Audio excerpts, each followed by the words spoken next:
विधि है आसवन विधि। पूर्व में हमने दो अघुलनशील द्रवों जैसे जल और तेल को पृथक करने के लिए एक विधि पढ़ी थी जिसका नाम था कीप पृथक्कारी विधि। अब प्रश्न ये उठता है कि यदि कोई दो घुलनशील द्रव हो जो एक दूसरे में घुल सकते हैं, तो दो कोई भी ऐसे द्रव जो घुलनशील है तो उन घुलनशील द्रवों को पृथक करने के लिए हम आसवन विधि को काम में लेते हैं। आसवन विधि को अपने एक उपकरण की सहायता से समझेंगे। इस विधि के अंदर हम एक राउंड बॉटम फ्लास्क लेंगे, यानी कि गोल पेंदे वाला फ्लास्क लेंगे जो किस मानते हैं कांच का बना होता है।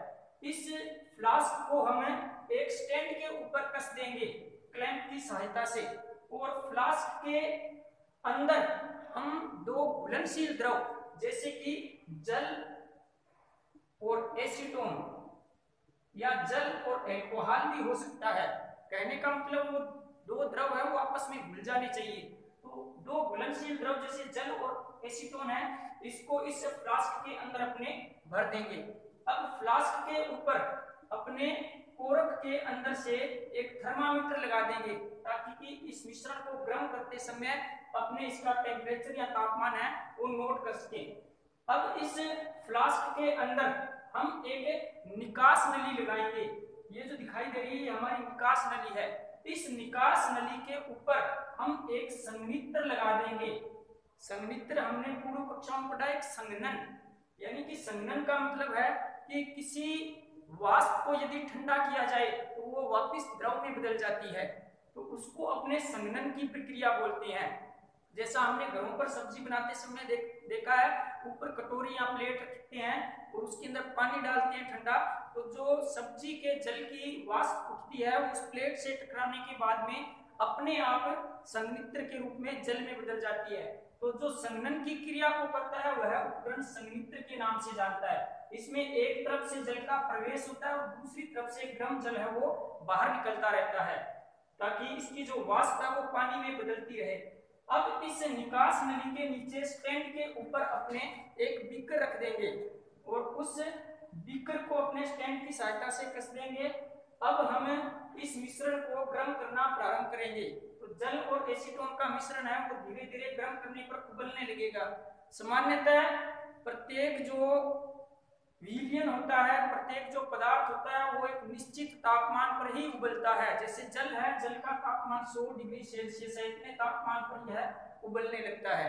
तो इनमें से जो एसीटोन है, इस एसीटोन है ये बहुत ही कम क्वथनांक के ऊपर उबलने लगता है, यानी कि पहले एसीटोन है ये उबलेगा और उसकी वाष्प बनेगी। तो एसीटोन की वाष्प है वो निकास नली से होती हुई जैसे ही संघनित्र के संपर्क में आएगी तो उस वाष्प का क्या बन जाएगा, द्रव बन जाएगा। और जो वाष्प की जो द्रव बनी है उस वाष्प को यानी कि उस एसीटोन को अपने अलग से एक बीकर के अंदर निकाल लेंगे। अर्थात कहने का मतलब है कि एसीटोन हमें इस बीकर में प्राप्त हो जाएगा और जो जल है वो हमारा इस फ्लास्क के अंदर शेष रह जाएगा। ध्यान करना है हमें 100 डिग्री सेल्सियस से कम तापमान पर ही एसीटोन को पृथक करना है, अन्यथा जल है इसकी भी वाष्प बनने लगेगी। इसीलिए हमने यहाँ पर थर्मामीटर लगाया है ताकि समय समय पर इसको हम अवलोकित कर सकें कि तापमान कितना हो गया है। ठीक एक ऐसी ही सातवीं विधि है प्रभाजी आसवन। ठीक इससे मिलती जुलती विधि है ये प्रभाजी आसवन। इस विधि और इस विधि में अंतर केवल इतना ही है कि यदि उन द्रवों के क्वथनांक में, यानी कि जो दो घुलनशील द्रव है उनके क्वथनांक में 25 केल्विन से कम का अंतर है तापमान का, तो हम वहां पर प्रभाजी आसवन विधि काम में लेते हैं।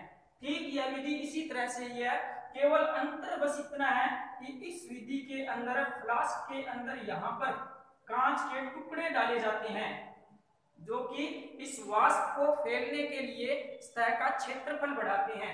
तो प्रभाजी आसवन विधि में भी हम उसी विलयन को इसी तरह से गर्म करते हैं और इसी तरह से उन 25 केल्विन से कम क्वथनांक वाले पदार्थों को अलग कर लेते हैं। सामान्यतः हमारी जो प्रभाजी आसवन विधि है ये पेट्रोलियम के पृथक्करण में काम में ली जाती है।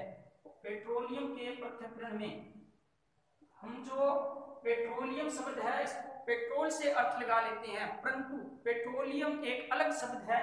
पेट्रोलियम शब्द का मतलब है जिसके अंदर केरोसिन, डीजल, पेट्रोल, काला तेल, ये सब के सब तेल मिक्स हैं। तो उन तेलों को जिसे क्रूड ऑयल बोलते हैं, उस पेट्रोलियम में से केरोसिन, डीजल, पेट्रोल, इन सबको अलग अलग करने के लिए हम प्रभाजी आसवन विधि को काम में लेंगे। बस शर्त इतनी है कि तापमान 25 केल्विन से कम होना चाहिए उनका, और आसवन की जगह प्रभाजी आसवन में यहाँ पर कांच के छोटे छोटे टुकड़े डाले जाएंगे जो कि वाष्प को फैलने के लिए सतह का क्षेत्रफल बढ़ाएंगे। जो संपूर्ण प्रक्रिया है, इस संपूर्ण प्रक्रिया को हम हमारी पाठ्य पुस्तक का जो दूसरा अध्याय है उसके अंदर चित्र 2.12 की सहायता से भी आसानी से समझ सकते हैं।